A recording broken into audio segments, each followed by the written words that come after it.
ආහාර අර්බුදය දිහා බලාගෙන ශ්‍රී ලාංකිකයෙකු වීම ගැන මොකද හිතෙන්නේ? ආඩම්බරයිද වෙනත් රටකට යන්න හිතනවද? නෑ. ඇත්තටම ආඩම්බරයි ශ්‍රී ලාංකිකයෙක් වීම සම්පාද. අපි ආනයනයේ සම්පූර්ණ නවත්තමු කියන්නත් හොඳ නෑ. දේශීය නිෂ්පාදනයේ විතරක් උපරිමයට යන් කියලා කියන්නත් හොඳ නෑ. ජෛව විද්‍යාත්මක දෙමුහුම් බීජවලට අපි රසායනික පොහොර අත්‍යවශ්‍ය ක්‍රමයකට තමයි ඒක හැදිලා තියෙන්නේ. නමුත් අපි ඒක වෙනස් කරුවා කාබන්. කොච්චර හොඳ දෙයක් වුණත් නරක අවස්ථාවේදී කෙරුවොත් ප්‍රතිඵලය නරකයි.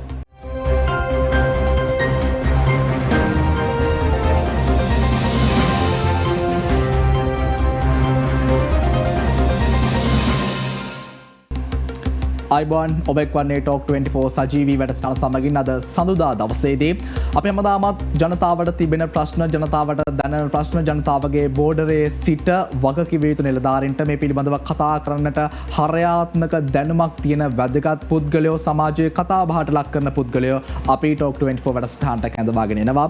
මේ දවස්වල රටේ ජනතාවට තිබෙන දැවැන්ත සහ දැනෙන හැඟෙන ප්‍රශ්නයක් තමයි ශ්‍රී ලංකාවේ වර්තමානයේ කතා කරන ආහාර අර්බුදය. ඇත්තටම අපේ රටේ ඒ විදිහට ආහාර අර්බුදයක් තියෙනවා නම් අපිට ඉතිහාසයේ කොතනද මේ ආහාර අර්බුදය ආර්ථිකය අපිට වැරදුනේ? එහෙනම් අපි දැන් මොනවද කරන්නට ඕනි කියන කාරණේ පිළිබඳවයි අද ටෝක් 24 වැඩසටහනෙන් පුරා පැයක් පුරාවටම කතා කරන්නේ. මේ පිළිබඳව කතා කරන්නට අද අපි අපේ ටෝක් 24 වැඩසටහනට කැඳවාගෙන ආවා කැලණිය විශ්වවිද්‍යාලයේ සමාජ විද්‍යා අධ්‍යයන පීඨයේ ආර්ථික විද්‍යා අංශයේ මහාචාර්ය එම්.ජී. කුලරත්න මහතා. අයිබෝන් ඔබතුමන්ට. අයිබෝන්.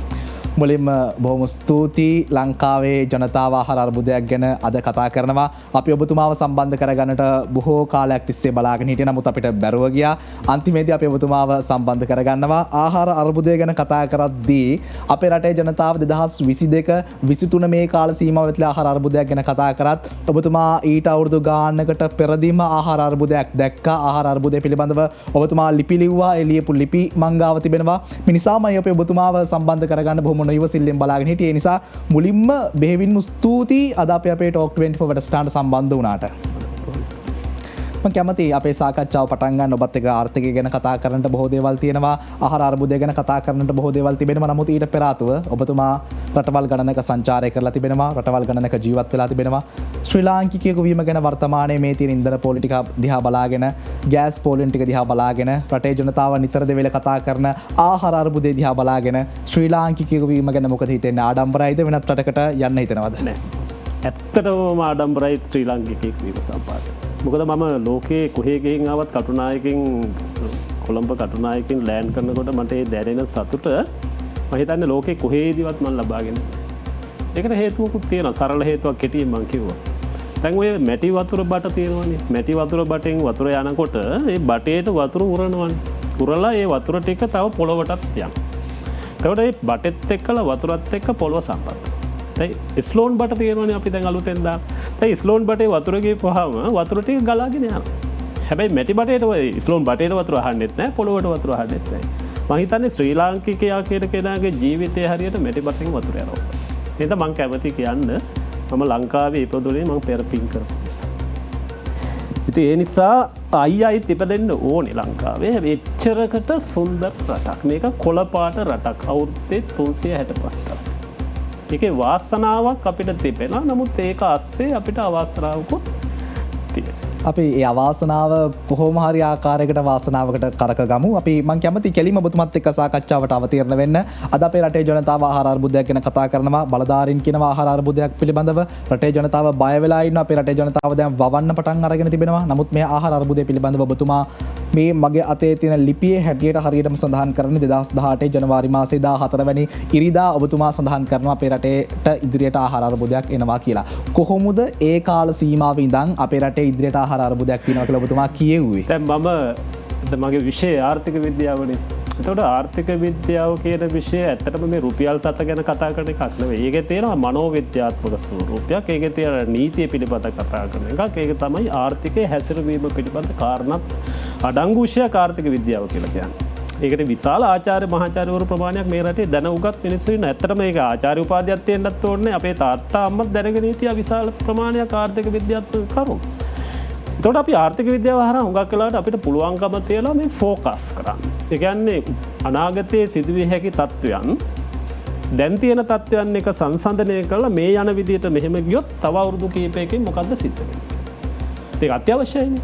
එතකොට මට ඒ කාලේ හිතිච්ච දේ තමයි දැන් අපේ මේ පවතින ආකෘතිය තුළ අපේ රටේ ආර්ථිකයට ආහාර සපයා ගන්නා ක්‍රමය තුළ මේ විදිහට ඉස්සරහට යාම හරහා විශේෂයෙන් ආනයනය මත රැඳෙන ආහාර ආනයනය මත රැඳෙන ආර්ථිකයකට ඇතිවිය හැකි ප්‍රධානම ගැටලුව තමයි ආනයනය කිරීම සඳහා ප්‍රමාණවත් විදේශ සංචිත හිගවීම හරහා ඒවා ගෙන්නන්න බැරි වෙනවා. එතකොට වෙන්නේ මොකක්ද? එතකොට වෙන්න පුළුවන් ආහාර හිගයක් ඇති. මොකද ආහාර සුලභතාවය කියන එක ආහාරවලට ප්‍රවේශ වීමට ඇති හැකියාව කියන එක ආහාර මිලදී ගැනීමට ඇති හැකියාව කියන මේ කාරණාත් එක්කනේ අපේ ආහාර සුරක්ෂිතතාවය ඇති වෙන්නේ. එතකොට අපිට පොඩ්ඩක් ඉතිහාසය කතා කරන්න වෙනවා. අපි ඒක තුට්ටක් පස්සේදී කතා කරමු. නමුත් මම කියන්න හදන්නේ එන්නේ ඒ හේතුඵල පිළිබඳ විග්‍රහය. ලංකාව කියලා කියන්නේ හේතුඵලවාදයේ අග්‍රඵලයේ විදිහට තියාගෙන ඉන්න වෙනස් වීම සදාතනික ධර්මයක් කියලා කතා කරන බෞද්ධ රටක්. අපේ චින්තනය ඒක හරහානේ ලාංකීය චින්තනය හැදෙන්නේ. හැබැයි අපි දන්නේ නැහැනේ කවුරක්වත් මේ හේතුඵල විග්‍රහයේ ඉන්නවද කියලා. තේරුම් ගැනීම සඳහා කාරණා තේරුම් ගැනීමට හේතුඵලවාදය පාවිච්චි කරනවද ප්‍රායෝගිකව කියන එක මම දන්නේ නැහැ. එතන මහාචාර්යතුමනි ඒත් එක්කම ඊළඟට පැන නගින ප්‍රශ්නේ තමයි දැන් අපිට යමක් ඉස්සරහට වෙන්නේ මොකක්ද කියලා පුරෝකථනය කරන්නට පුළුවන් නම් දැන් අපි අපේ අනාගතය පිළිබඳව ගිහිල්ලා ශාස්ත්‍රයක් බලන්නේ හඳහනක් කියවන්නේ ඉස්සරහට මොකක් හරි අපලයක් තියෙනවා නම් කරදරයක් තියෙනවා නම් ඒකට මොකක් හරි පෙර සූදානමක් වෙන එකනේ එක්කෝ අර බෙල්ලට දාන පංචායුධයක් හරි මොකක් හරි දෙයක් දාලා මොකක් හරි පෙර සූදානමකට අපි බලාපොරොත්තු වෙන්නේ. ඔබතුමා 2018 කියද්දිත් ආහාර අර්බුදයක් එනවා කියලා. අද 2022 23 වෙද්දිත් අපි ආහාර අර්බුදයකට දැන් මෙන්න ප්‍රායෝගිකව මුහුණ දීලා තිබෙනවා. මොකද හිතන්නේ ඔබතුමා මේ ගැන? අපිට එදා ක්‍රියාත්මක වුණා නම් අද වළක්ව ගන්න ඉඩ තිබ්බද? එහෙම මෙමයි මේක හැමදාම කතා කරන්න ඕන කාරණයක්. ඒ කියන්නේ හැමදාම හෙටනේ. එතකොට හෙට වෙන්න පුළුවන් දේවල් පිළිබඳ සැලසුම් කරණය තමයි ප්‍රතිපත්ති හරහා කෙරෙන්නේ.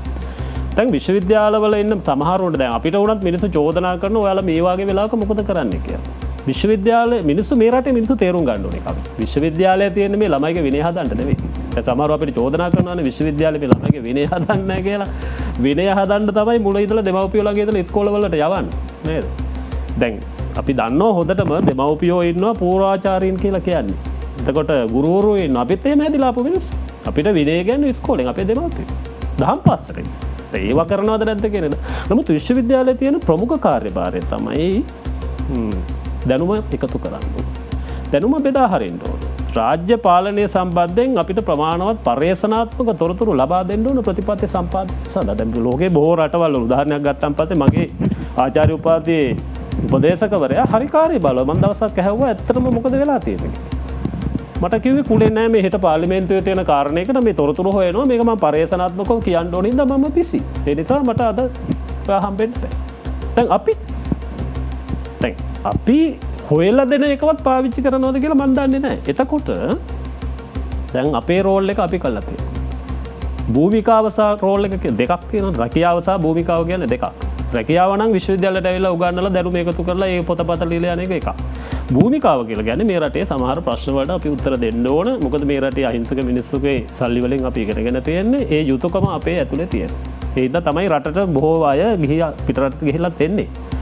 එතකොට අපි කියලා දෙන දේ හොයලා දෙන දේ මේ රටේ මිනිස්සුන්ගේ සල්ලි වලින් පඩිගන්න මිනිස්සු විදිහට ප්‍රතිපත්ති සම්පාදනය කරන මිනිස්සු ප්‍රයෝජනයට නොගන්නවා නම් ඒක මම කරන්න ගියොත් මම යන්නේ යනුන්ගේ වැඩේ කරන්න හදලා. දැන් මෙතන තියෙන ප්‍රශ්නේ තමන්ගේ වැඩේ හරියට කරන්න නැති එක. ඔබතුමාගේ රාජකාරිය හරියට කරන්න නැතුව මගේ වැඩේ කරන්න ගියොත් මෙතන අවුලක් වෙනවා. දැන් මම මගේ රාජකාරිය කරනවා. ඒකයි මේ සම්බන්ධ වෙන පද්ධතියක් නෑ කියලා මේ කියන්නේ. පද්ධතියක් අපේ රටේ නෑ කියලා කියන්නේ පද්ධතියක් හදලා නෑ. හදපු පද්ධතියක් තියෙනවා නම් පද්ධතියක් නෑ කියලා. හැදිච්ච ඉබේ හැදිච්ච යන ක්‍රමයක් තිබෙනවා. ඒ ක්‍රමය අපි විශ්ලේෂණය කරනවා මෙහෙම පද්ධතියක් තමයි මේකේ තියෙන්නේ. මේක අපිට ගැලපෙන්නේ නැති හින්දා මේකේ යම්කිසි වෙනස්කම් කරන්න ඕන කියලා. ඒ පද්ධතිය පිළිබඳව අපි කතා කරන්නට ඕනි. ඊට පෙර ආතුව මට ඔබතුමාගෙන් දැනගන්නට ඕනි මහාචාර්යතුමනි. දැන් 2018 ඔබතුමා ආහාර අර්බුදයක් පිළිබඳව ඉඟිපල කරනවා, මතපල කරනවා. එතකොට 2018 වර්ෂයේ ඔබතුමාට ඒක තේරෙන්නත් ඊට කලින් ඉඳන්ම මේ ආහාර අර්බුදයකට ඕන කරන සාධක ටික සකස් වෙන්න එපාය. අපි ඉතිහාසයේ යම් තැනකට ගිහිල්ලා ඔබතුමාට හිතෙන්නේ නැද්ද අපේ රටේ ආර්ථිකයේ යම් කිසි තැනක් අපිට වැරදුනා. ඒ වැරදිච්ච තැන නිසා තමයි මේ විදිහට අර්බුද නිර්මාණය වෙන්නේ කියලා.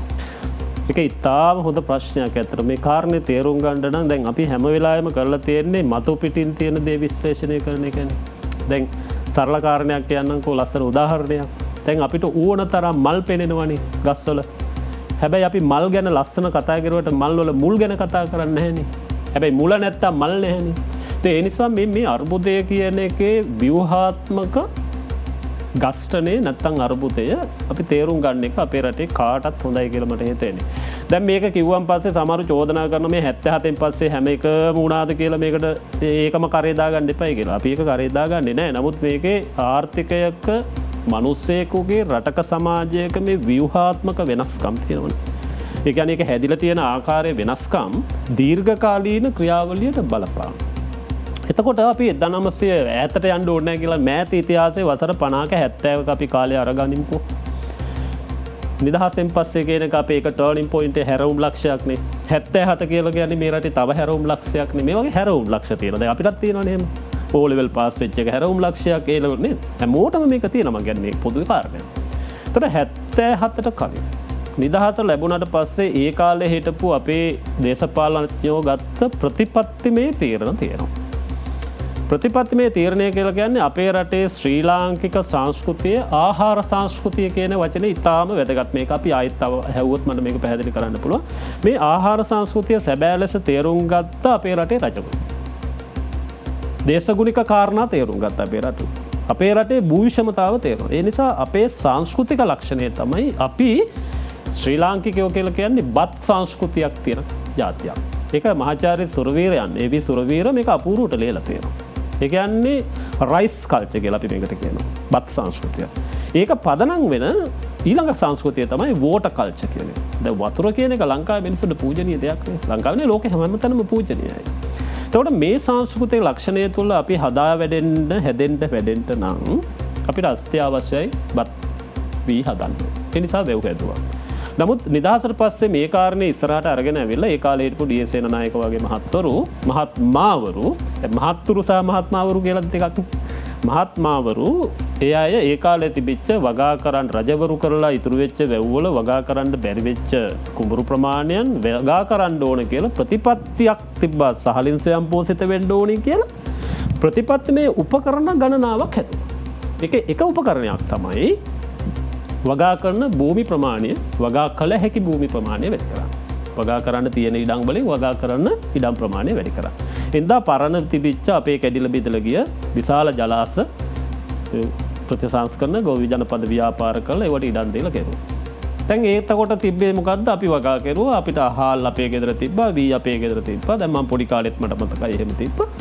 එතකොට අපිට කඩේ දුවන්න ඕනේ හාල් ගේන්න. පොලිමට යන්න ඕනේ නෑ හාල් ගේන්න. සලාක පොත උස්සන යන්න ඕනේ නෑ හාල් ගේන්න. මොකද හාල් ගේ ඇතුලේ තිබ්බා. දැන් සරල කාරණේ අපේ ගෙදර මේ ලංකාවේ අහගෙන ඉන්න ඕන කෙනෙක්ගෙන් මං ඇහුවොත් එම කාර්යය ගෙදර තියෙන ලොකුම මුට්ටිය මොකද්ද කියලා.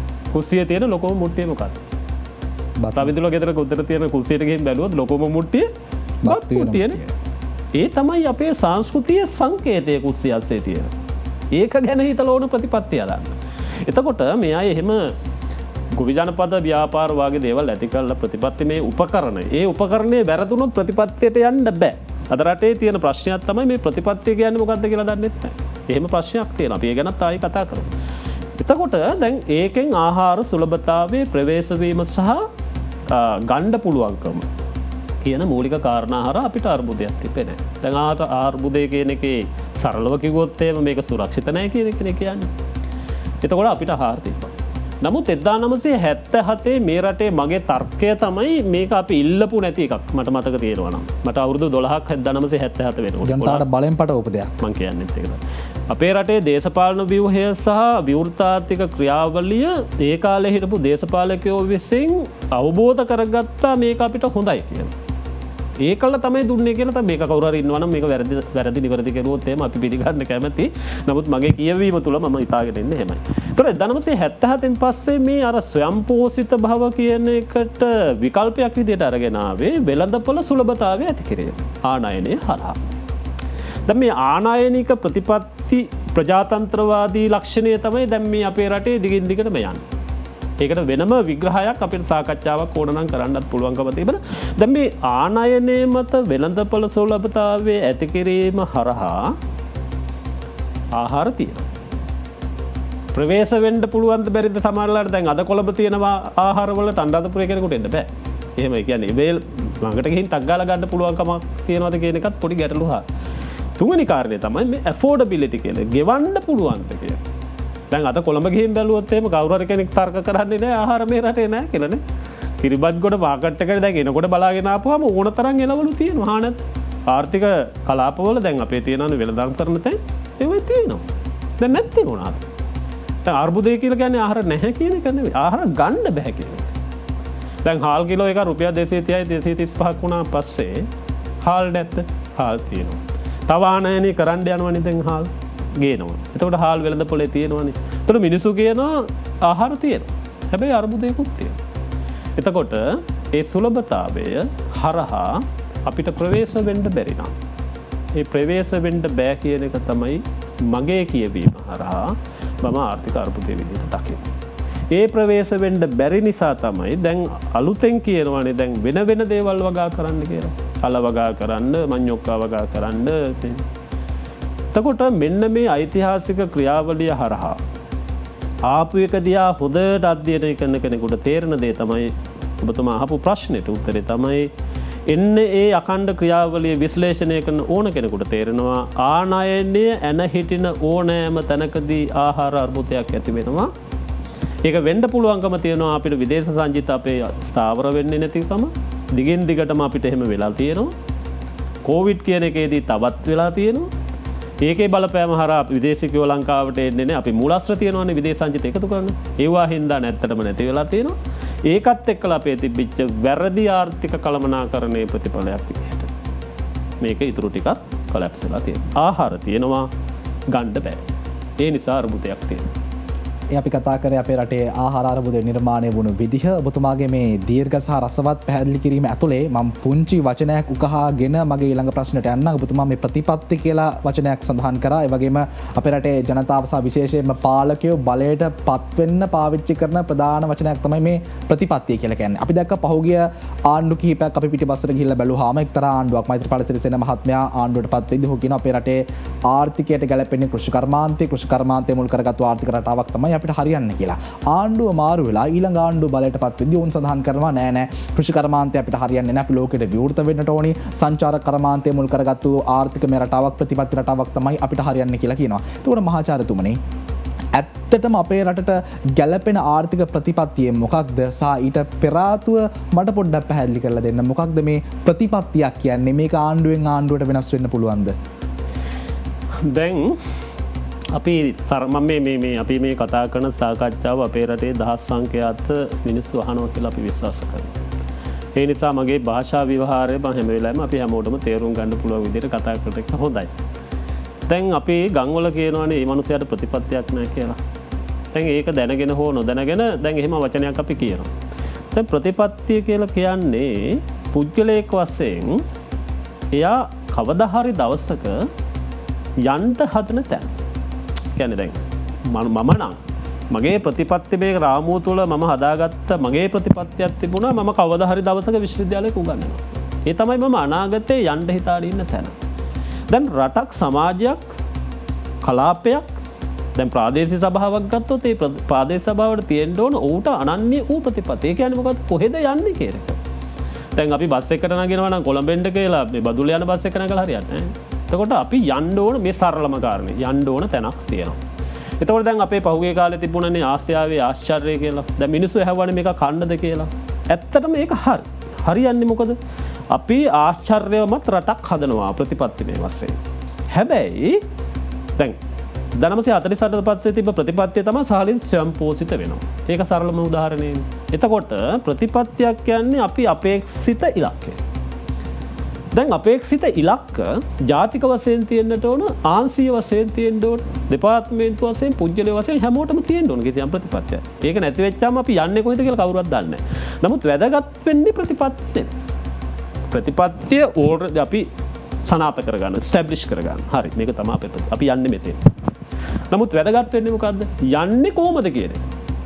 දැන් අපි කියනවානේ විදේශ රැකියා මෙච්චර හදනවා, අක්කර මෙච්චර වගා කරනවා, සහල් මෙච්චර වැඩි කරනවා. මං අහන්නේ කොහොමද හදන්නේ?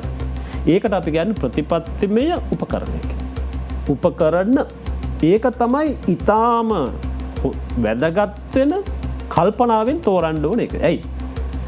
තෝරාගත්ත උපකරණ ටික ක්‍රියාත්මක නුනොත් ප්‍රතිපත්තියට යන්න බෑ.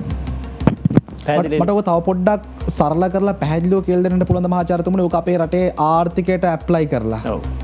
දැන් උදාහරණයකට අපි මෙහෙම කියමු. දැන් මේ දවස්වල අපි හැමෝම මේ අඬනවා වැළපෙනවනේ ආහාර අර්බුදයක් තියෙනවා ඉස්සරහදී කණ්ඩ නැති වෙයි බඩගින්නේ මැරෙයි කියලා. දැන් මේ වෙලාවේ අපි ප්‍රතිපත්තිමය වශයෙන් ස්ථාපිත කරගන්න ඕනේ කාරණේ තමයි අපේ ආහාර සුරක්ෂිතතාවය ඇති කරනවා කියන ප්‍රතිපත්තිය. తాවකාලිකව හරි අපි ආහාර ප්‍රතිපත්තිය ඇති කරගන්නවා අපි ආහාර සුරක්ෂිත භාවය ඇති කරගන්නවා කියන ප්‍රතිපත්තිය ස්ථාවර කරගෙන ඒ ආහාර සුරක්ෂිත භාවය ඇති කිරීම සඳහා ගත යුතු ක්‍රියාමාර්ග අපි ලිස්ට් අවුට් කරනවා. නැත්නම් පෙළ ගස්සනවා. එතකොට මොනවද වෙලා තියෙන්නේ දැන්? මොකද්ද ආහාර එකක් තමයි අපි ආනයනික ආහාර වලින් අපි සුරක්ෂිත වෙනවද? දේශීය නිෂ්පාදනය හරහා වෙනවද? ඊටාම පැහැදිලි. විදේශ සංචිත ප්‍රමාණයක් අපිට නැති නිසා දැන් අපිට සිද්ධම වෙනවා ආනයනික ආහාර ප්‍රතිපත්තිය ආනයනික ආහාර හරහා ප්‍රතිපත්තියට ළඟා වීම නවත්තන්න. යම් ප්‍රමාණයකට නවත්තන්න සිද්ධ වෙනවනේ. ඊට පස්සේ අපිට තියෙන ඊළඟ විකල්පය මොකක්ද? අපිට තියෙන්නේ දේශීය නිෂ්පාදනය වැඩි කරන්න. දැන් මේ රටේ තියෙන අර්බුදය තමයි දේශීය නිෂ්පාදනය වැඩි කරන්න මේ රටේ ගොවියෝ කවදාකවත් කියලා නැහැනේ වගා කරන්න බෑ කියලා. දැන් මේ අපිට ඇහෙන දේවල් වලින් මාධ්‍ය හරහා මේ ගොවියෝ හරියට මේ අතපය බැඳගෙන දැන් ගෙවල් වලට එලා ඉන්නවා වගේ වගා කරන්න බෑ කියලා. වගා කරන්න බෑ කියන සුවිශේෂ හේතු කිහිපයක් තිබෙනවා. ඒ හේතු තමයි අපේ ඔය 1977න් පස්සේ කෘෂිකාර්මික ක්‍රියාවලිය තුළ තිබ්බේ වගා කරන භූමි ප්‍රමාණය වැඩි කරන එක නෙවෙයි. ඒකක ඵලදායීතාවය වැඩි කරන එක. ඒ කියන්නේ අපි වගා කරන එක යුනිට් එකකින් වැඩි ඵලදාවක් ගන්න. ඉතින් හරිත විප්ලවය කියලාත් අපි ඒකට කියනවා කොළ විප්ලවය කියලා එකක් ආවනේ අපිට. ඒකෙදි සිද්ධ වුණේ මොකද්ද? තාක්ෂණික මෙවලම්, රසායනික මෙවලම්, ජෛව විද්‍යාත්මක මෙවලම් සහ ආයතනික වෙනස්කම් ගණනාවක් සිද්ධ වුණා. කෙටියෙන් කිව්වොත් එහෙම පොහොර රසායනික ද්‍රව්‍ය පාවිච්චි කරන්න අපිට ඕන වුණා. ඒකක ඵලදායීතාවය වැඩි කරන්න. අලුත් දෙමහුම් බීජ වර්ග පාවිච්චි කරන්න වුණා. ඊට අමතරව ඔය යන්ත්‍ර සූත්‍ර පාවිච්චි කරන්න ඕන. මහාචාර්යතුමනි මට සමාව වෙන්න පුංචි බාධා කිරීමක් කරන්න සිද්ධ වෙන ඔබතුමන්ට අපි කෙටි විරාමයකට යනවා. විරාමයකට ගිහිලා විරාමයෙන් අනතුරු අපි තවදුරටත් කතා කරමු. ඔබ නැවතත් විරාමයෙන් අනතුරුව ටොක් 24 සජීවී වැඩසටහන සමගින් මහාචාර්යතුමනි අපි විරාමයට යද්දී හොයමින් හිටියේ පෙරදිග ධාන්‍යාගාරය ශ්‍රී ලංකාවට ගැලපෙන හරියන ආර්ථික ප්‍රතිපත්තිය මොකක්ද කියන කාරණය. මොකක්ද අපේ රටට ගැලපෙන ආර්ථික ප්‍රතිපත්තිය? දැන් ප්‍රතිපත්තිය කියන මොකක්ද කියලා අපි පැහැදිලි කරමු. එතකොට දැන් මේ ප්‍රතිපත්තියක් හදන්න නම් ප්‍රතිපත්ති ආනයනය කරන්න හොඳ නැහැ. ආනයනික ප්‍රතිපත්ති හරියන්නේ නැහැ නේ. එතකොට ප්‍රතිපත්තිය නිර්මාණය කරනකොට බලන්න ඕන කාරණා ගණනාවක් තිබෙනවා. එතකොට ඒකේ පළවෙනිම සහ සුවිශේෂම කාරණය තමයි අපිට තිබෙන සම්පත්. අපේ සම්පත් මතනේ අපිට තීරණය වෙන්නේ. පුංචි බාධා කිරීමක් කරන්න මහාචාර්යතුමනි ඇයි ප්‍රතිපත්තියක් ආනයනය කරන්න හොඳ නැත්තේ? දැන් අපේ උගන්නන්න සාකච්ඡා කරන ගොඩාක් දේවල් තියෙනවානේ. එක එක කාරණා හැදිලා තිබෙන්නේ ඒ රටට සුවිශේෂී විදිහටනේ. දැන් ඔග්ගස් හදන්න කියලා ලංකාවේ යෝජනා කරුවොත් කෙනෙකුට ඔග්ගස් ලංකාවේ පරිසරය හැදෙන්නේ නැහැ. ඊට පස්සේ ඇමරිකාවේ ඉන්න මිනිසුන්ගේ තියෙන අභිමතාර්ථ ආශාවන් හැසිරෙන රටාව අපේ රටේ නැහැ. එතකොට අපි හුඟා කලාට කරලා තියෙන්නේ අපි වැරදිච්ච හුඟක් දේවල් එහෙම ගෙනත් තියෙනවා. එඳ අපි අපේ රටේ ඉඳලා මේක දිහා බලන්න ඕනේ. එතකොට තියෙන පළවෙනි කාරණේ තමයි ජන සමාජ ජීවත් වෙන. දැන් ඇත්තටම කිව්වොත් එහෙම මේ වෙනස් වීම පරිවර්තනය වීම කරන්නම ඕනේ. අපේ රටේ මිනිස්සුන්ගේ අභිමතාර්ථ පදනම් කරගෙන. ඒක නිසා තමයි ඓතිහාසික වශයෙන් අපේ රටේ තිබිච්ච ආර්ථික ක්‍රියාකාරකම් වල අපිට හොඳට පේන්න තියෙනවා. අපේ මිනිස්සු හිතපු දේ හරහා තමයි මේ වගේ. නමුත් අපිට දැන් එහෙම හිතපු දේ කරන්න බෑ. ඇයි කරන්න බැරි වෙලා තියෙන්නේ? අපේ ආදායමෙන් නෙවෙයි අපි මේවා කරන්නේ. කොහෙන් හරි ගන්න ණය වලින්. එතකොට ඒ අය දෙන කොන්දේසි ටිකක් තියෙනවා. ඒ කොන්දේසි වලට අපි අනුගත වෙන්න ඕන. මේක තව මං කිව්වේ මේක තවත් සාකච්ඡාවක්. මේ අපේ මේ ආර්ථික ආදර්ශය දැනට පවතින එක අන්තර්පරායත්ත බවී යුක්තයිනේ. අපි වෙන රටවල් වල යැපෙන ජාතියක්. අපි ආණ්ඩුව මත යැපෙන්න හදන ජාතියක්. මේවා මානසික වශයෙන් සංකල්පීය වශයෙන් මිනිසුන්ගේ ඔළුව වලට දාලා තියෙනවා.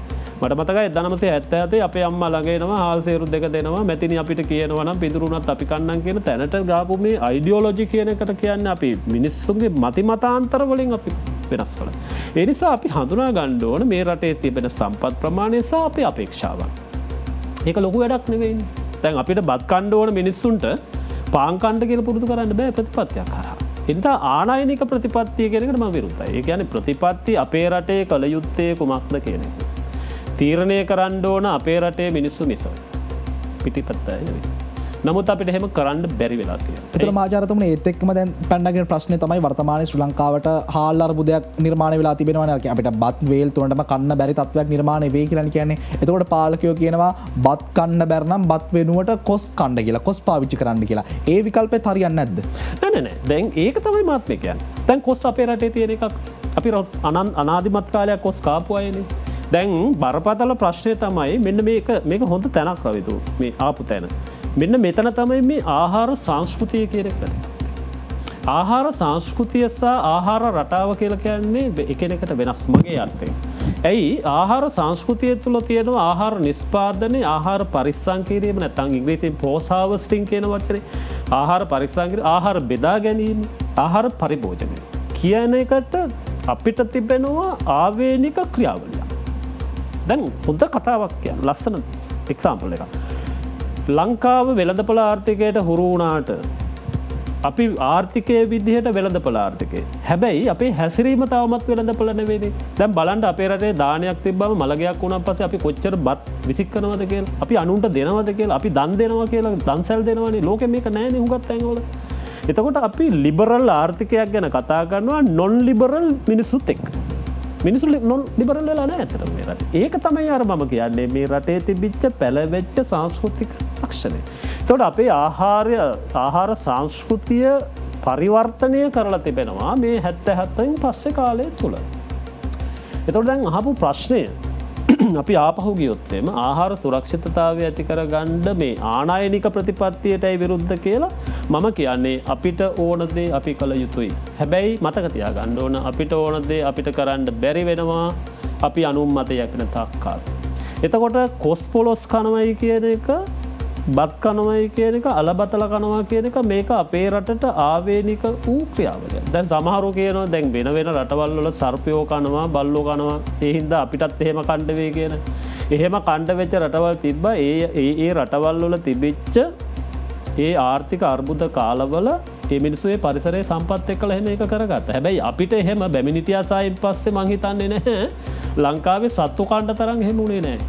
මොකද හේතුව මේ රට මම පටන් ගන්න වෙලාවේ මේ කිව්වා මේක කොළපාට වාසනාවන්ත රටක්, ඕනම තැනක ඕනම දෙයක් හැදෙන රටක්. හැබැයි මුං යටෙත් පිට රටින් ගෙන්න ගත්තම මට පොඩි කාලේ මම මතකයි මට පොඩි කෑල්ලක මේ වගේ පොඩි කෑල්ලක මම මුං යට හදලා විකුණලා තියෙනවා. කව්පි හදලා විකුණලා තියෙනවා. ඒ ආර්ථිකය අපි එහෙම දිරිමත් කරනවා. හැබැයි අද වෙලා තියෙන්නේ අපේ ප්‍රතිපත්ති අපේ අපේක්ෂාවන් වලට නෙවෙයි මේ රටේ ප්‍රතිපත්ති හැදිලා තියෙන්නේ. කොහොම හරි ආනායනය කරන දේ මත යැපිලා ඒකෙන් කාලා බීලා ඉන්න හදන. මේවා ගැලපෙන රටවල් තියෙනවා. එන මාජාරතුමනි ඔය සියලුම දේවල් සාරාංශගත කරලා ගලපලා මට පැහැදිලි කරලා කියන්නට පුළුවන් අපේ රටට දැන් හරියන ආර්ථික ක්‍රමය මොකක්ද කියලා. ආනායනයත් අපි නවත්තමු. ආනායනයත් අපි නවත්තමු. ඒ ආර්ථික ප්‍රතිපත්තියත් අපි නැවැත්තුවොත් දැන් මේ වෙලාව අපේ රටට ගැලපෙන ආර්ථික ප්‍රතිපත්තිය මොකක්ද? අර ඔබතුමා කිව්ව අපේක්ෂාවන්, එතෙන්ට යන්න ඕන ආර්ථික උපකරණ මේ ඔක්කොම දේවල් සංකලනය කරලා ගලපලා කිව්වොත් අපිට හරියනම ආර්ථික ක්‍රමය මොකක්ද? ප්‍රතිපත්තිය මෙහෙමයි. අපි සමහර කිසිම කාරණයක් සම්බන්ධයෙන් එක අන්තයකට ගිහිල්ලා ඉන්න හොඳ නැහැ. අපි ආනායනය සම්පූර්ණ නවත්තමු කියන්නත් හොඳ නැහැ. දේශීය නිෂ්පාදනයේ විතරක් උපරිමයට යන් කියලා කියන්නත් හොඳ නැහැ. මෙතන තමයි ප්‍රශ්නේ. විවෘත ආර්ථිකය කියලපුවාම එහෙම පිටින්ම ඇරලා දානවා. වැසුණු ආර්ථිකයක් කියපුවාම එහෙම පිටින්ම වහලා දානවා. ඇයි මේ මධ්‍යම ප්‍රතිපදාවනේ මං ආයිත් කියන්නේ මේ චින්තනය හැදිලා තියෙන්නේ. ඇයි මැද ඉන්න බැරි? දැන් හිතන්නකෝ අපි දැනගන්නම ඕන අපේ ආහාර ආර්ථික ප්‍රතිපත්තිය සකස් කරද්දී අපිට තියෙන්නේ මොනවද? අපිට නැති මොනවද? දැන් ගෙදරක වුණත් තියෙන දේම ගෙනල්ලා ගොඩ ගහගන්නේ නැති දේ නේ ගේන්නේ. රටකත් එහෙමයි. එතකොට අපිට නැතිම දේ තියෙනවයි කියලා ඡන්දේනකොට කියන තෙල්නේ. ඡන්දයක් එනකොට කියනවා මන්නාරද්දෝණියේ තෙල් තියෙනවා කියලා. නැති වෙනකොට ඡන්දේ ඉවරුණාම මන්නාරද්දෝණියේ තෙල් නැහැ. අපිට නැත්තේ මොනවද? ඇත්තටම ඉන්ධනනේ. බල ශක්තිය අපිට දැනට නැහැ. සූර්යාලෝකයේ තියෙනවා. හැබැයි අපේ බල ශක්තිය මේ දවස්වල ලොකු සාකච්ඡාවක් යනවනේ වගේ තියෙන අර්බුද. ඒ අර්බුදත් අර පරිපාලනයේම කොටසක්. නැත්නම් සූර්ය බල ශක්තිය අපිට පාවිච්චි කරන්න පුළුවන්. ඉර තියෙනවා, කොළ පාට තියෙනවා. කියන එකනේ මම කියන්නේ. එතකොට අපිට නැති දේ අපි පිටින් ගෙන්නන්න ඕනනේ. අපේ රට දර්ශනීය රටක්නේ. අපිට ටුවරිසම් වලින් දියුණු කරගන්න පුළුවන් ඇත්තටම. නමුත් අපි කවදාකවත් පිට රටවල් වල එන කට්ටියට ටුවරිසම් ගැන කතා කරන මිස ලංකාවේ ටුවරිසම්ලා ගැන කවුරුවක් කතා කරන්නේත් නැහැ. අපි හැමදාම හදන්නේ ලෝකෙට දෙන්න තමයි. ඒ නිසා මම කියන මගේ යෝජනාව තමයි අපිට දේශීය ආර්ථික ප්‍රතිපත්තිය තියෙන්න ඕන අපිට බැරි දේ පිටින් ගෙන්නන්නත් අපිට පුළුවන් දේ අපි නිෂ්පාදනය කරන්නත්. මේක ටිකක් පළල් අර්ථයෙන් මම කියන්නේ. අපිට පුළුවන් දේ අපිට නිෂ්පාදනය. අපේ රටේ ගොවි මහත්තුරු ඕන තරම් ඉන්නවනේ. අපිට භූමිය තියෙනවනේ. එහෙව් එකේ හාල් හැමදාම ගෙනෙන්න ඕනේ නැහැ. දැන් පොහොර පස්සේ තියෙනවා. කාබනික පොහොර පිළිබඳ විශාල සාකච්ඡාවක් පහුගිය කාලේ ගියා. ඒ වැඩේ හරි ගියේ නැහැ. හොඳ දේ වුණත්. හොඳ දේ වුණත් නරක වෙලාවට කෙරුවොත් නරකයි. එතකොට මේ ඔක්කොම හරහා මම යෝජනා කරන්නේ අපේ රටේ මම මීට ඉස්සරහ සාකච්ඡාවල කරලා තියෙනවා. හැමදේම අපිට ඕන දෙයි එපා දෙයි කළමනාකරණය කියන එකනේ. හැමදේම ගෙනල්ලා මේකේ ගොඩ ගහ ගන්න ඕන. ඒක අපිට පුළුවන් එහෙම කරන්න. අපි ඊටාම දියුණු සාරවත් විදේශ විනිමය කියන ඒවා උතුරන රටක නම් අපි හුඟක් වෙලාට ආදායම වැඩි වෙනකොට වඩා හොඳ දේවල් වලට කැමතිනේ. මනුස්ස ස්වභාවය. ඒද පිටරට තියක් තියෙනකොට අපි ඒක දිහා බලන හූල ලංකාවට වෙලා කියලා ඉන්න ඕනේ.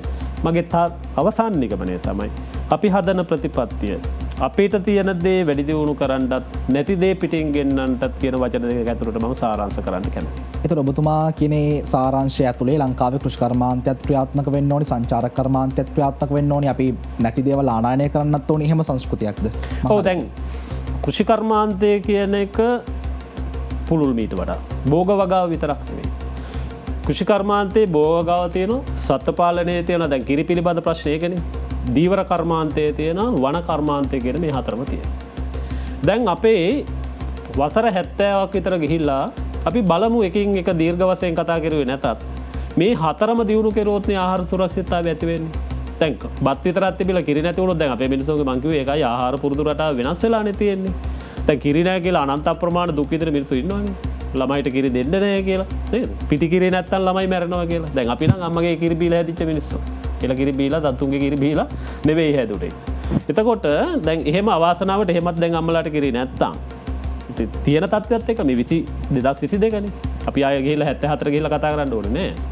එතකොට මං කියන කාරණේ තමයි අපි භෝග වගාව විතරක් නෙවෙයි. අපි සත්ත්ව පාලනයට වෙලා තියෙන දේ බලන්න. අපි කිරි පිටරටින් ගෙන්නන්න ගියපුවම අපි හරකෙක් හදන්නේ නැහැනේ.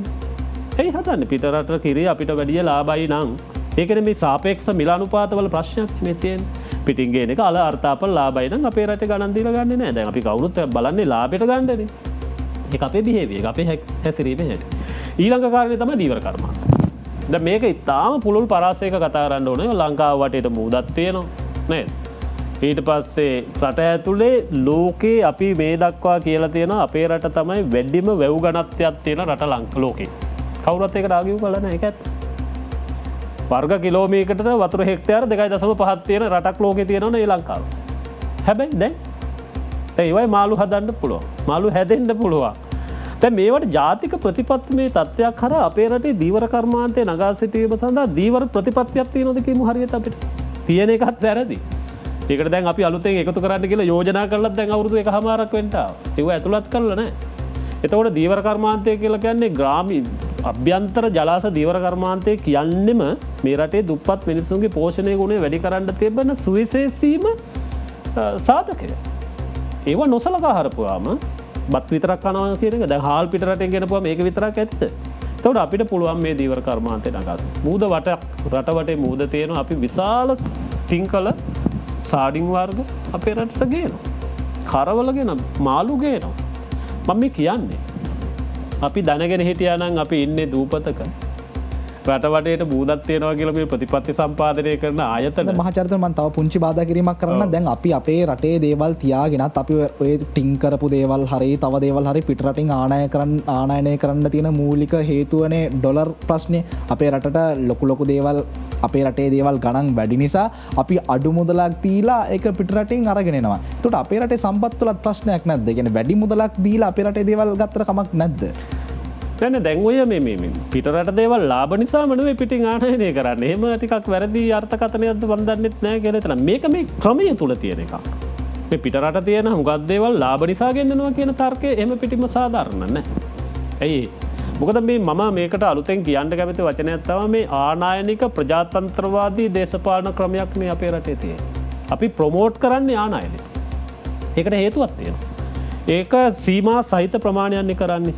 එතකොට ඒ අයත් අතර තියෙන මේ දේශපාලන සම්බන්ධතා සමහර වෙලාවට මේ ක්‍රියාකාරීත්වය ඉස්සරහට අරන් යන්න උදව් කරනවා ඇති. මම මේ පිළිබඳ නිශ්චිත නිගමනයක් මේ වෙලාවේ කියන්නේ මම කවදා හරි දවසක මට පුළුවන් වෙච්ච වෙලාවක මම දත්ත වලින් මේක සනාථ කරගත්තොත් මම ඒක ප්‍රසිද්ධිය කියනවා. අපේ රටේ ප්‍රජාතන්ත්‍රවාදය ආනයනය දිරිමත් කරන ප්‍රජාතන්ත්‍රවාදයක්ද? ඒ නිසා තමයි යානයනය කරන්නේ. එහෙම නැත්නම් මේ අපිට රැප සම්පත් දෙන්න කියන එක නෙවෙයි. ඒකෙන් විශාල ආදායමක් රැස් කරගන්න කොටසක් ඉන්නවා. බොහොම වැදගත් කාරණයක් ඔබතුමා මතු කර අපි මම කවදාකවත් මම කැමති නැහැ. තර්කයක් විදිහට ඉදිරිපත් කරන්න සනාථ කරන්න බැරි නම්. අපි ආය සාකච්ඡාවට අවතීර්ණ වුණොත් ඔබතුමා කියන විදිහට අර කියන අංශ 4ම අපි වැඩි දියුණු කරන්න ඕනේ නගා සිටවන්නට ඕනේ. තව එකක් තියෙනවා.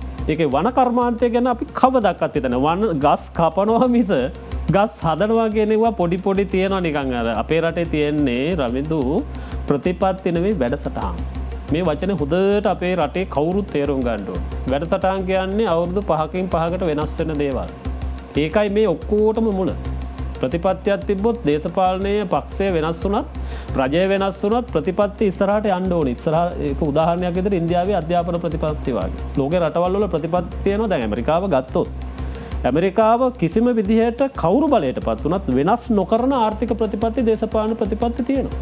දැන් සරල උදාහරණයක් ගත්තොත් මැද පෙරදිග සම්බන්ධයෙන් කාගේ හරි කියවීමක් තියෙනවා නම් ඇමරිකානු ප්‍රතිපත්තිය මොකක්ද කියලා. ඒක කොයි ජනාධිපතියවත් වෙනස් කරන්නේ නැහැ.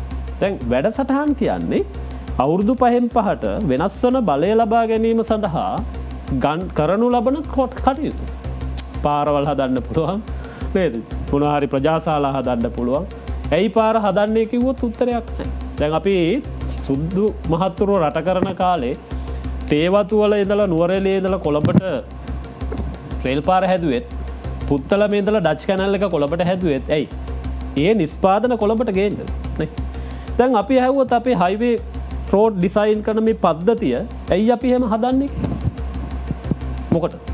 දැන් මේවට උදාහරණ අරගෙන කතා කරමු. මිනිස්සු අපිට කියනවා මේක දේශපාලන සාකච්ඡාවක්. දැන් හම්බන්තොටට යනකන් තියෙන හම්බන්තොට ක්‍රිකට් ග්‍රවුන්ඩ් එක වගේ ඒවා මම කියන්නේ නෑ ඒවා හදන්න එපයි කියලා නෙවෙයි මම කියන්නේ. ඒක වැරදි විදිහට කවුරුවත් තේරුම් ගන්න එපා. හැබැයි අපි කරන දේක බලාපොරොත්තු වෙන්න ඕන අනාගත ප්‍රතිඵලය. අපි කරපු වියදම් වලට යම්කිසි ප්‍රමාණයක් දායක කරගත හැකි ව්‍යාපෘති නම් ඒවා ජාතික ප්‍රතිපත්තියක් තුල හැඩගස්වනවා නම් අපි මේ අර්බුදේ වැටෙන්නේ නැහැ. නමුත් මහාචාර්යතුමනි අපි 2009 කොටි ත්‍රස්තවාදීන්ගෙන් අපේ මව්බිම මුදවාගෙන අපි ජයග්‍රහණ ලැබුවට පස්සේ අපේ රටට ආරක්ෂාව පිළිබඳව ලොකු ප්‍රශ්නයක් තිබෙන්නේ නැහැ. අපේ රටට ආර්ථිකය පිළිබඳවත් ඒ කාලේ කියවද්දි ලොකු ප්‍රශ්නයක් අපි දැක්කේ නැහැ 2009 කාල සීමාව තුළ. මම කියන්නේ සාමාන්‍ය ජනතාව විදිහට කතා කරද්දී අපිට ප්‍රශ්න තිබ්බේ මේ සංවර්ධනය පිළිබඳව. සංවර්ධනය පිළිබඳව ලොකු ප්‍රශ්නයක් අපිට තිබ්බා. ඒ නිසා අපි මේක ආසියාවේ ආශ්චර්යයක් කරන්න කියලා හිතාගෙන අධිවේගී මාර්ග ටික ඉදි කරා ලොකු සංවර්ධන ව්‍යාපෘති ඉදිරිපත් කරා. ඔබතුමා කියන්නේ මේ සංවර්ධන ව්‍යාපෘති ඉදි කිරීම තුළින් අපේ රටේ ආර්ථිකය වැරදුනා කියලාද? නෑ. මම එහෙම කියන්නේ. ආර්ථිකයක දැන් මේ 21 වෙනි සියවසේ ලෝකේ රටවල් දියුණු වෙන ප්‍රධාන බලකණු තුනක් තියෙනවා. ඒකක් තමයි තොරතුරු. ඉන්ෆෝමේෂන්, කොමියුනිකේෂන් ඇන්ඩ් ට්‍රාන්ස්පෝර්ටේෂන් කියලා අපි ඉංග්‍රීසියෙන් කිව්වොත් තොරතුරු sannivedanaya සහ ප්‍රවාහනය. දැන් මේ වෙළඳපොළත් එක්ක සම්බන්ධ වෙච්ච මූලික කාරණා අද හොංකොං වගේ රටවල් දියුණු වෙලා තියෙන්නේ මේවා හරහා. සිංගප්පූරු දියුණු වෙලා තියෙන්නේ මේවා හරහා. තොරතුරු දැන් අපේ රටේ මොබයිල් ෆෝන් එක පාවිච්චි කරන්නේ අපේ රටේ ඕපාදුප කතා කරන්නද පැය ගණන් නේද? හැබැයි ජපානයේ අදත් දුරකථනය පාවිච්චි කරන්නේ කෙනෙක් හම්බෙන්න හමු වෙන වෙලාව හදාගන්න. ඊට පස්සේ ගිහිල්ලා හම්බෙලා තමයි කතා කරන්නේ. මොකද අපි මූණට මූණ කතා කරන එක තරම් ඵලදායී නෑ මේ ටෙලිෆෝන් එකෙන් කතා. අපිට කියන්න බැරි ඕන දෙයක් ටෙලිෆෝන් එකේ ගියතා කියලා. නේද? එතකොට මේ මහා මාර්ග ඉදිකිරීම අත්‍යවශ්‍යයි. 1960 ගණන් වල අපේ රටේ මාර්ග පද්ධතිය හැදුවා නම් එදා ඒ කාලේ සිංගප්පූරුව හොංකොං වගේ අපේ අලුතෙන් දියුණු වෙච්ච රටවල් වලට යන්න තිබ්බ විශාල ප්‍රාග්ධනයක් අපේ රටට ආයෝජනය කරගන්න තිබ්බා. නමුත් අදටත් උදාහරණයක් කියන්නම ප්‍රේමදාස ජනාධිපතිතුමා ඉන්න කාලේ හදපු උදාගම් මේ ගාමන්ට් ෆැක්ටරි 200ට මොකද වුනේ? කොහේ හරි තියෙන එකක් අරගෙන කොළඹට එන්න පැය ගණන් යනකොට නේද? කිරි ටිකක් නුවරඑළියේ තියෙන එකක් කොළඹට ගේන්න වුණොත් එහෙම මාළු රට ඇතුලේ අරන් යන්න වුණොත් මාර්ග පද්ධතියක් නැතුව මේක කරන්න බෑ. ධනේශ්වර වෙළඳපොළ ක්‍රමය අපි මේ ඉන්න වෙළඳ ප්‍රෝග්‍රෑමය සාක්ෂාත් කරගන්නට නම් මේ මහා මාර්ග පද්ධතිය sannivedana රටාවන් කොමියුනිකේෂන් මේ ඔක්කොම ඇත්තට හදන්න ඕනේ. මම කියන්නේ නෑ මේක අපේ දේශපාලන මේ කාරණයක් නෙවෙයි මම කියන්නේ. නමුත් දේශපාලනයෙන් තොර ආර්ථිකය ගැන කතා කරන්න පුළුවන් කමක් විශේෂයෙන් අපේ රටවල ඇත්තේම නැහැ. 1950 ගණන් වලින් පස්සේ මේ එක එක ආණ්ඩු අරගත්තාම දේශපාලනය සහ ආර්ථික කාරණා එකම කාසියක දෙපැත්ත වගේ. එන ඒවයි පැත්තකට වෙලා කතා කරන්න බෑ. එහෙම තේරුමක් නැහැ කතා කරන්නේ. ඒ නිසා මම කියන්නේ නැහැ කිසිම හේතුවක් නිසාවත් මහා මාර්ග හදන්න ඕනේ නැහැ. හැබැයි බැරි වෙලාවක 1960 ගණන් වල අපි පාරවල් හදලා තිබ්බනම් අද ඉන්නේ අපි අද ඉන්න ඕන ලංකාවේ නෙවෙයි. අද වගේ රටක නෙවෙයි. එක්කම මේ කාරණාත් එක්ක මට ඔබතුමාව කැඳවාගෙන එන්නට ඕනි වර්තමාන ශ්‍රී ලංකාවේ ක්‍රියාත්මක වෙන මේ ආහාර අර්බුදය දිහාවට ඔබතුමා කලින් යම්කිසි පැහැදිලි කිරීමක් අපිට කරා. අපිට ආහාර තිබුණත් ආහාර ලබා ගැනීමේ අපහසුතාවක් තමයි තියෙන්නේ කියලා රටේ ජනතාව ගොඩක් දෙනෙක් අහනවා. ඇත්තට අපේ රටේ ආහාර අර්බුදයක් තියෙනවද කියන කාරණය පිළිබඳව සූදානම් කෙටි විරාමයක් ලබා ගන්නට විරාමයෙන් අනතුරු පිළිබඳව අපි කතා කරමු. ඔබනවතත් ටෝක් 24 සජීවී වැඩසටහන සමගින් අපි ඉතාමත් හරවත් සාකච්ඡාවක නියැලලා ඉන්නේ. විෂයපතයන් විශාල ප්‍රමාණයක් පිළිබඳව අපි කතා කරනවා, ආවරණය කරනවා. මහාචාර්යතුමනි, මම විරාමයට යද්දී ඔබතුමා එක්ක කතා කරමින් සිටියේ අපේ රටේ ආහාර අර්බුදයක් පිළිබඳව රටේ ජනතාව කතා කරනවා. නමුත් අපි සමාජයට ගිහිල්ලා බැලුවාම කොළඹ ප්‍රදේශය තනි කරලා වෙන් කරලා අරගෙන අපි බැලුවත් කොළඹ ප්‍රදේශයේත් අද අතිරික්ත ආහාර ප්‍රමාණයක් මොනවා වුණත් තියෙනවා. ඒ වගේම හද්දා පිටුසර සමහර ගම්මානවල පවා කැකිරි වගා කරලා කැකිරි අහක දාන තත්වයකට පත් වෙලා තිනවා. වට්ටක්ක වගා කරලා වට්ටක්ක විකුණ ගන්න විදිහක් නැතුව වට්ටක්ක ඉවත් කරන තත්වයක් තියෙනවා. එහෙම බැලුවාම අපිට ආහාර අර්බුදයක් තියෙනවා කියලා අපි සඳහන් කරාට ආහාරවල අඩුවක් අපිට පේන්නේ නැහැ. ඇත්තටම අපේ රටේ වර්තමාන එහෙම ආහාර අර්බුදයක් තියෙනවද? තියෙනවා නම් මොකක්ද මේ ආහාර අර්බුදයක් කියන්නේ? දැන් ප්‍රධාන කාරණය තමයි ආහාර කියන එක හුදෙක් සහල් වලට විතරක් ලඝු කරගත්තම අපි කියයි දැන් හාල් පිට රටින් ගේන හින්දා දැන් ওই කවුරුත් කතා කරන්නේ නැහැ එළවලු පිට රටින් ගේනවා කියලා. කැකිරි ගේනවා කියලා කියන්නේත් නැහැනේ. දැන් මේ ගේන්න හදන්නේ හාල්නේ. හාල් තමයි නැත්තේ. එතකොට හාල් නැහැ කියලා කියන්නේ වෙළඳපොලේ හාල් තියෙනවා.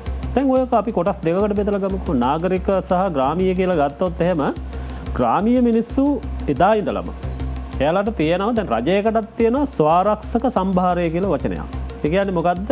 අනපේක්ෂිත අවස්ථාවකදී වෙළඳපොළට නිදහස් කළ හැකි තොග තබා ගැනීමේ ක්‍රමවේදයක් තියෙනවා. පියලොයි මණ්ඩලය හරහා හරි එහෙම කරන්න පුළුවන් අපේ රටේ එහෙම කරලා තියෙනවා. මේක රාජ්‍ය මට්ටමින් රජයේ විදිහට නොකලත් අපේ රටේ මිනිස්සු විශාල වශයෙන් මේ ග්‍රාමීය ගොවි ජනපදවල ඉන්න ගොවියෝ මෙන්න මේ ප්‍රමාණය තියාගෙන ඉන්නවා. නමුත් දැන් මෙතන බයක් තියෙනවා. ඒ බය තමයි ඒ අයගේ තිබෙන මේ ස්වාරක්ෂක භාරය වෙළඳපොළ මිල විශාල වශයෙන් ඉහළ යනකොට ඒවා වෙළඳපොළට නිකුත් කරන්න ඉඩ තියෙනවා. ඒකට හේතුවක් තියෙනවා. මොකද හේතුව තමයි මේ ගොවි ජනතාවගේ ප්‍රධාන ආදායම් මාර්ගය තමයි ගොවිතැන. ඒකේ නිෂ්පාදනය කරන ඒවා වෙළඳපොළට ඉදිරිපත් කරන්න හේතු. දැන් පොල් ගස් තියෙන මිනිස්සු පොල් තියෙනවානේ. මිරිස් හදාගත්ත මිනිස්සු මිරිස් තියෙනවා. එහෙම තමන් ස්වයංපෝෂිත ආර්ථිකයක්. දැන් මේක අලුත් සංකල්පයක් නෙවෙයි. 1960 ගණන් 68 විතර මම චූටක් මේක පැහැදිලි කරන්නම්. මේ ස්වයංපෝෂිත ආර්ථිකය කියන එක දැන් 77න් පස්සේ වෙළඳපොළ සුලභතාවය හරහානේ අපිට ස්වයංපෝෂිත කරන්න ගියේ. හැබැයි මේකේ තව වචනයක් තියෙනවා ප්‍රමාණවත් ආර්ථිකය කියලා. sufficiency economy කියලා අපි ඉංග්‍රීසියෙන් කියන්නේ ප්‍රමාණවත් ආර්ථිකය. මේක 1968 සංකල්පයක් විදිහට තායිලන්තයේ හිටපු අහුදුල්ලිය කියන රජුරු සාකච්ඡා කළා රටේ ක්‍රියාත්මක කරුවා. ඒකෙන් කියන්නේ අපිට ඕන දේ අපි හදා ගන්නවා යම් ප්‍රමාණයකට. දැන් මම වුණත් මම පොල් හදාගෙන තියෙනවා, ගම් මිරිස් හදාගෙන තියෙනවා, මට ඕන බොහෝ දේවල් මම හදාගෙන තියෙනවා. එතකොට හදිස්සිය කඩේ නැති වුණොත් ගෙදර තියෙනවා. දැන් සරල කාරණේනේ රවින්ද, දැන් ගෙදර බත් මුට්ටියේ බත් තියෙනකොට අපේ රටේ මිනිස්සුන්ට බඩගින්න දැනෙන්නේ නැහැ. බැරි වෙලාවකත් ගෙදර මුට්ටියේ බත් නැත්තම් හැම වෙලාවෙම බඩගින්න කපුටන්ට වගේ. මම ඒකයි කියන්නේ මේක මේ සංස්කෘතිකත් එක්කලා බද්ධ වෙච්ච කාරණයක්. ඉතින් ඒ නිසා මේ ප්‍රමාණවත් ආර්ථිකයක් සදා ගැනීම සඳහා අපේ මිනිස්සු සම්ප්‍රදායිකව දක්ෂයි. වින්දා මේ ආහාර අර්බුදය කියන එක 100%ක් එකපාරම අකුණක් ගැහුවා වගේ ගමට වදින්නේ නැහැ. හැබැයි අද කොළඹ නගරය සහ නාගරික ප්‍රදේශවල ගෑස් පිළිබඳ, හාල් පිළිබඳ, තෙල් පිළිබඳ, මේ විදුලි බලය පිළිබඳ ප්‍රශ්න තීව්‍ර වෙලා තියෙනවා. මේ එදා ගමට දැනිච්ච එකට වඩා අද විශාල වශයෙන් නගරයට දැනෙලා තියෙනවා. එතකොට හැමතැනම බඩු තියෙනවා. පිටරටින් ගෙනල්ලා වෙළඳපොළ සුලභ කරන්න පුළුවන්. නමුත් ප්‍රශ්නේ තියෙන්නේ අපි කිසියම් ආදායමක් උපයන්නේ නැතිව රට සමස්තයක් විදිහට ආර්ථික ක්‍රියාකාරකම් එන හිටින තත්වයක් තුළ අපිට ආදායමක් තියෙනවා. මට කඩේ බඩු තිබ්බට නිකන් දෙන්නේ නැහැ. ලෝකවලද පොලේ බඩු තිබ්බට ලංකාවට නිකන් දෙන්නේ නැහැ. එතකොට මමත් හම්බ කරන්න ඕන, රටත් හම්බ කරන්න. එතකොට රට හම්බ කරනවා කියලා කියන්නේ රුපියල් වලින් රට හම්බ කළ වැඩක් නැහැ. එතකොට ඒවා බිලති ගන්න නම් අපි අන්තර්ජාතික වශයෙන් පිළිගත්ත මූල්‍ය ඒකකයක් තියෙනවා ඩොලර්.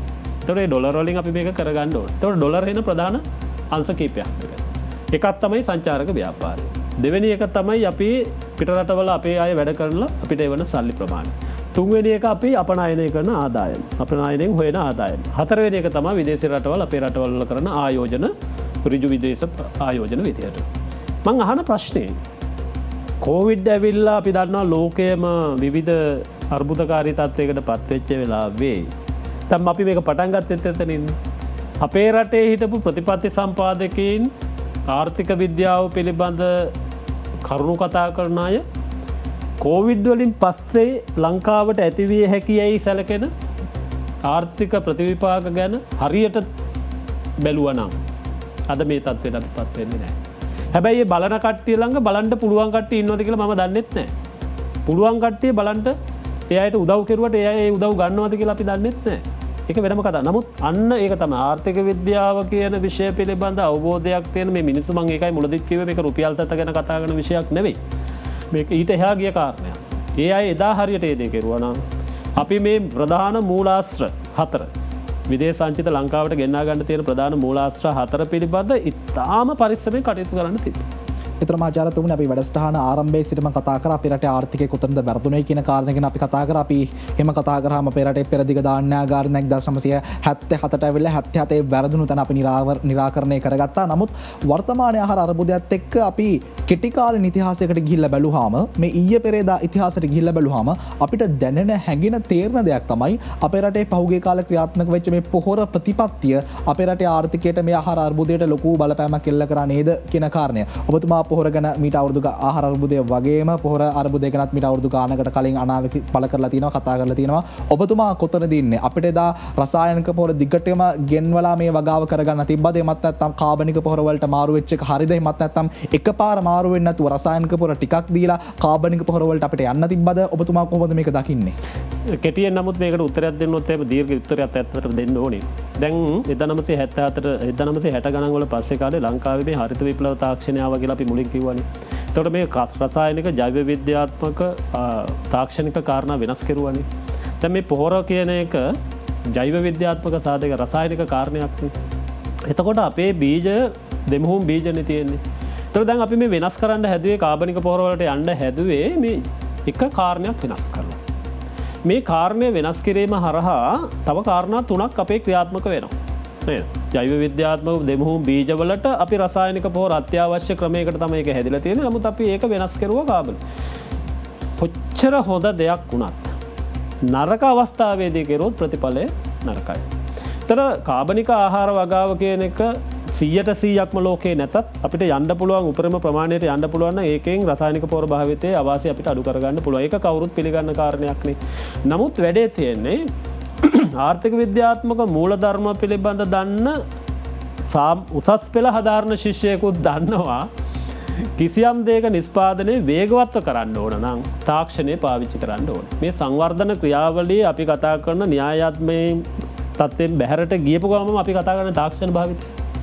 දැන් මේ රටේ කොම්පෝස් පොහොර හදන එක පිළිගත්තා. ඒක හොඳයි. අපි කියන්නේ නරකයි කියලා. නමුත් ඉතා වේගෙන් පොහොර නිෂ්පාදනය කරන්න නම් ස්වභාවිකව පොහොර කුණු දිරාපත් වෙලා පොහොර වෙන කාලයක පැය 18ක් මාස 2කමාරක් කන්නයක් කීයද? කන්නයක් මාස 3ක් තියෙන. මාස 2කමාරක් පොහොර කුණු කරලා මාස 2කමාරේ වගා කරන්න පුළුවන් මේක තාර. එතකොට මොකද අපි කරන්න ඕන මේක තාක්ෂණික භාවිතාවක් කරා නිෂ්පාදනය වැඩි කරන්න ඕන. මේකට මේ රටේ කාටක්වත් අපිට චෝදනා කරන්න බෑ කියලා මම කියන්නේ ඒකයි. අපි මම 2016 ඉඳලා මමත් කොතලාවල මේ සර් ජෝන් කොතලාවල විශ්වවිද්‍යාලයේ ආචාර්ය හේමන්තත් අපි මේ ගැන කතා කරා. කැලණිය විශ්වවිද්‍යාලය මේ සඳහා ජාතික සහ ජාත්‍යන්තර මට්ටමේ සම්මානතරණ තිබ්බා. මේ රටේ තියෙන ඉහළම දේශපාලන බලාධාරීන් අපි කිව්වා. මේක කරනවා නම් මේ තාක්ෂණික ක්‍රියාවලිය මොකද්ද කෙරුවේ? මිනිස්සුන්ට සල්ලි දෙන්නම් කොම්පෝස්ට් හදන්න, නිලධාරීන්ට තර්ජනය කළ මේක ගිහින් බලන්න. එහෙම කෙරෙන්නේ නැහැනේ රටවල්. මේවා මේ සම්ප්‍රදායික ක්‍රම. 21 වෙනි සියවසේ ඉඳලා මිනිස්සුන්ට වේවැල අරගෙන වැඩ කරන්නයි කියලා. දැන් අද උදේ හරි ඊයේ මම දැක්කා වගා කරන්න නැති කුඹුරු ඔක්කොම ආපහු රජයට අත්පත් කරගන්නවා අවසර 5ක කාලෙ. මං අහන්නේ රජේ වගා කරන්න යනවා. දැන් මේවා නිකන් අර එහෙම නෙවෙයි. මේ කාරණේ අපි හැමෝම තේරුම් ගන්න ඕනේ. මේ අපි ඉන්න තැන අපි තේරුම් ගන්න. අපි මීට වඩා නිහතමානී වෙන්න මම කියන්නේ. අපේ රටේ මිනිස්සු මීට වඩා නිහතමානී වෙලා කාරණේ තේරුම් ගන්න ඕනේ. තේරුම් අරගෙන මේකට පිළියම් හොයන්න. අපි වැඩසටහනේ අවසාන භාගයට ළඟා වෙන ඔබතුමා බොහොම වැදගත් කාරණයක් සඳහන් කරනවා. අපේ රටේ මිනිස්සු මීට වඩා නිහතමානී වෙන්නට ඕනේ. නිහතමානී වෙලා කාරණේ තේරුම් ගන්නට ඕනේ. කාරණේ තේරුම් අරගෙන ඒ සඳහා පිළියම් යොදන්නට ඕනි. මේ වෙලාවේ මේ බලාගෙන ඉන්න රටේ ජනතාවගේ අතේ මොනවද ඔවුන් කරන්න ඕනි? ඔවුන්ගේ අතේ කොයි වගේ වගකීමක්ද තියෙන්නේ? පළවෙනි කාරණය තමයි ඉතාම වැදගත්වම මේ සිහිබුද්ධියෙන් මේ වෙලා තියෙන කාරණ මොකක්ද ඇත්ත තත්ත්වය තේරුම් ගන්න. මේක එකනා කියන දේ නෙවෙයි. අපි හැමෝටම අපේ රටේ බුද්ධිමත් ජනතාවක් ඉන්නවා කියලානේ අපි කියන්නේ. ඒ අය ඒක තේරුම් ගන්න ඕනේ. පළවෙනි කාරණය තමන් කේන්ද්‍ර කරගත්ත අවබෝධයක් මේකට හදාගන්න. එක එකනාට දෙන්න පුළුවන් විවිධ මතිමතාන්තර. මොකද අපි හැමෝම දේශපාලනය කරනවානේ මේ රටේ. දේශපාලනික වශයෙන් නෙවෙයි මේක දිහා බලන්න. පළවෙනි කාරණේ අපි මේ කාරණේ තේරුම් ගන්න. දෙවෙනි කාරණේ තමයි මේ මෑත ඉතිහාසයේ අපි දැකපු දේ තමයි මිනිස්සු මේ හේතුව හොයන්නේ නැහැ. ඵලය පිළිබඳ සාකච්ඡා කරනවා. ගහේ ගෙඩි හැදෙනවද කියලා නෙවෙයි බලන්නේ. ගහෙන් වැටුණාට පස්සේ ගෙඩියට මොකද උනේ? ඒක පිපුරුවාද කුඩු වුණාද කියලා බලනවා. මේක ගහේ ගෙඩි හැදෙනවද කියලා බලන්නේ නැහැ. මම මේ වෙනත් අර්ථයකින් මේක කියන්නේ. නේද? කාට හරි කෙනෙක් කනට ගහලා ඊට පස්සේ කන පැලුණාන් පස්සේ ඒකට බෙහෙත් දාන්න දොස්තර ළඟට අරගෙන ගිහපුවම බෙහෙත් දැම්මේ නැහැ කියලා කියනවට වඩා ඇයි අර කනට ගැහැව්වේ කියන එක ගැන ඒ තත්ත්වයට පත් උනේ ඇයි කියන එක ඒක විසඳා ගන්න කවුරුවක්වත් උත්සාහ කරන්නේ නැහැ. අද අපිට කෙටි කාලීනව ආහාර අර්බුදය සඳහා කිසියම් විසඳු යෝජනා කළ හැකියි. හැබැයි ඓතිහාසික වශයෙන් දීර්ඝකාලීන වශයෙන් මේ අර්බුදය නිර්මාණය වෙන පද්ධතිය නැත්නම් සිස්ටම් එක නැත්නම් ක්‍රමය මේකට කිසියම් පිළියමක් ලබා ගන්න වෙනවා. ඒ නිසා මම කියන්නේ පළවෙනි කාරණේ තමයි එක එක්කනා කියන එකට වඩා තමන්ගේ සීබුද්ධියෙන් සහ ඉතාම උවමනාවෙන් නිහතමානීව තමන්ට වෙලා තියෙන ප්‍රශ්නේ තමන් වෙනස් වෙන්න ලෝකෙ වෙනස් කරන්න හදන්න එපා. තමන් වෙනස් වෙන්න. තමන් ආහාර අර්බුදයට මුහුණ දෙන රටාව හදාගන්න. එතකොට අපිට පුළුවන් ලංකාවේ ප්‍රශ්නේ විතර. එහෙම නැතුව ආණ්ඩුව කියන නිසා මේක කරනවා. ආණ්ඩුව එපා කිව්වොත් නොකර ඉන්නවා. දැන් මුඛවාඩම් දාන එක නවත්තන්න කිව්වනේ. ඉතින් ඒක නවත්තවුවොත් එimhe තමන්ටනේ අසනීප වෙන්නේ ආණ්ඩුවට නෙවෙයි. ඇයි පං අහන්නේ අපි මේක එහෙම කියන නිසා වෙන්න ඕනේ නැහැ. සම්මා සතියෙන් තමන්ගේ සීබුද්ධියෙන් කාරණේ තේරුම් අරගන්න නිහතමානී වෙන්න ක්‍රියාකාරී වෙන්න. එහෙම වුණාම අපිට මේ අර්බුදේ යන්න පුළුවන්. මම කවදාකවත් විශ්වාස කරන්නේ නැහැ කිසියම් දෙයක් කරන්න බෑ කියලා. අපි වැඩසටහනේ අවසාන භාගයට ළඟා වෙනවා. මට ඔබතුමාගෙන් අවසාන වශයෙන් අහන්න ප්‍රශ්නයක් තිබෙනවා. අපේ සමාජය ගත්තාම අපේ සමාජයේ කුඩා දරුවෝ ඉන්නවා, තරුණයෝ ඉන්නවා, වැඩිහිටියෝ ඉන්නවා, ගොවීන් ඉන්නවා, ශ්‍රමිකයෝ ඉන්නවා, බලධාරීන් ඉන්නවා, නිලධාරීන් ඉන්නවා, දේශපාලඥයෝ ඉන්නවා. විවිධ කොටස් අපේ සමාජය තුළ අන්තර්ගත වෙලා තියෙනවා. මම ඔබතුමාට කිව්වොත් අවසාන වශයෙන් මේ කොටස් අතරින් එක කොටසක් තෝරාගෙන ඒ තෝරාගත්තු කොටසට එක පණිවිඩයක් දෙන්න කියලා මේ සම්බන්ධයෙන් ඔබතුමා කාවද තෝරා ගන්න කොටස මොකක්ද දෙන පණිවිඩය? මම තෝරාගන්නේ මේ රටේ ඉන්න දරුවෝ. එයි දැන් අපේ කාලේ ඉවරුණාම අනාගතේ ලංකාව යන්නේ යාලට. ඒ අයගේ තියෙන්න ඕන නිශ්චිත පෞරුෂයක්. තමන් පිළිබඳ අවබෝධ කර ගැනීමේ අධ්‍යාපනයක් ලබන ඉතාම අධිෂ්ඨානශීලී ශක්තිය. මොකද දැන් අපිට මේ වයසට ගියපු අයට මේ රටේ කියලා ඇති වැඩක් නැහැ. මොකද ඒ අය කවදාකවත් වෙනස් වෙන්නේ නැහැ. දෙවෙනි කාරණය තමයි තමන්ගේ රට ගැන තියෙන හැඟීම දෙවෙනි කොට සලකන්න. අධ්‍යාපනය කියන එක ඉතා හොඳින් ලබා ගත්තන් පස්සේ විතරයි අනාගතයේදී නිර්මාණශීලී ප්‍රතිපත්ති සම්පාදනය කළ හැකි දක්ෂ සමාජයක් අපේ රටට හම්බ වෙන්නේ. එහෙම නැතුව අපි අදත් මේ හරහට යන කට්ටිය පිටිපස්සේම ගිහිල්ලා ඒකම කරගත්තොත් අපිට අනාගතයේදී සිද්ධ වෙන්නේ මේක. දැන් අපේ මේ කෙටි කාලීන තව අවුරුදු 10ක් 15ක් ජීවත් වෙන ජන සමාජය තුළ මේ පරිවර්තනීය වෙනස් වීම අපේ රටේ වෙනස් වීමේ වේගයත් එක්ක බැලුවම ධනාත්මක වෙනසක් නේ සංවර්ධනය කියන්නේ. වෙනස් වෙන යන වේගයත් එක්ක බලපුවාම මේක මේ ටක් ගාලා වෙනස් වෙයි කියලා අපි හිතන්නේ. නමුත් බෑ කියලා කියන්නේ නෑ. ඒ නිසා මම තෝරාගන්නේ මේ රටේ අනාගතේ ඉස්සරහට එන තරුණ පරපුර සහ ළමා පරපුර ඒ අයගේ අභිමතාර්ථ 21 වෙනි සියවසේ තියෙන්නේ. ඒවට වෙනස් වීම සඳහා කටයුතු කිරීම තමයි අත්‍යවශ්‍යයි. ඒකට උත්සාහය සහ ධෛර්යය තිබීම අත්‍යවශ්‍යයි අවබෝධය සමග. බොහොම ස්තුතියි ඔබතුමන්ට. පුරාහෝරාවක කාල සීමාවක් අපේ විශාල විෂයපතයක් ආවරණය කරා. වෙනස් වන සමාජයක නොවෙනස්ව පවතින එකම සාධකය වෙනස් වීම නම් ඔබට රට වෙනුවෙන් වෙනස් වෙන්නට කාලය ඇවිල්ලා ශක්තියෙන් ධෛර්යයෙන් වාසනාවෙන් ඒ සඳහා වෙනස් විය යුතු කාලය ඇවිල්ලා අද දවසේදී අපේ බොහොම අමාරුවෙන් අපේ ආරාධිත අමුතාව මේ වැඩසටහනට සම්බන්ධ කරගත්ත ඔබතුමාට නැවත වතාවක් බෙහෙවින් ස්තුතියි සම්බන්ධ වුණාට. අපි විෂයපත ගණනාවක් ආවරණය කරා. අපි තවත් දවසක හමු වෙමුයි කියන ආරාධනයත් එක්ක අද Talk 24 වැඩසටහන නිමවට පත් කරනවා. තවත් මෙවැනිම කාලීන සහ කාලෝචිත Talk 24 වැඩසටහනකින් අපි නැවත හමු වෙමු. රට සුබ වෙනතුරු Talk 24 අපි අවදියෙන්